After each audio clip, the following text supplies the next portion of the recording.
Kita nak ambil yang sana tu. Yang sana tu nampak tu merimbun.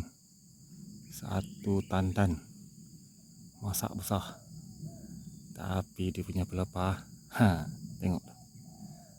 Kita nak kasih browning. Kasih browning macam ni. Pruning. Tu dia. Merimbun. Ini perlu pruning ni. Barulah cantik.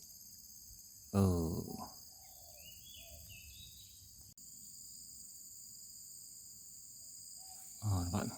Sini ada lagi dua. Nampak tu. Dua lagi.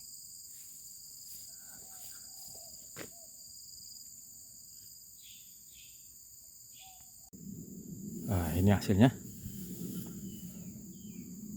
Hasil pelepah. Hasil tandan 3 saja. Hasil pelepah. Nampak ni hasil pelepah dia. Ini macam pengsan 1 jam 1 pokok. Nampak hasil browning. Untuk mendapatkan 3 tandan sahaja. Tu lah. Sekeliling buah tu. Besok dah masak, nak petik dah senang tu. Tak macam hari ni.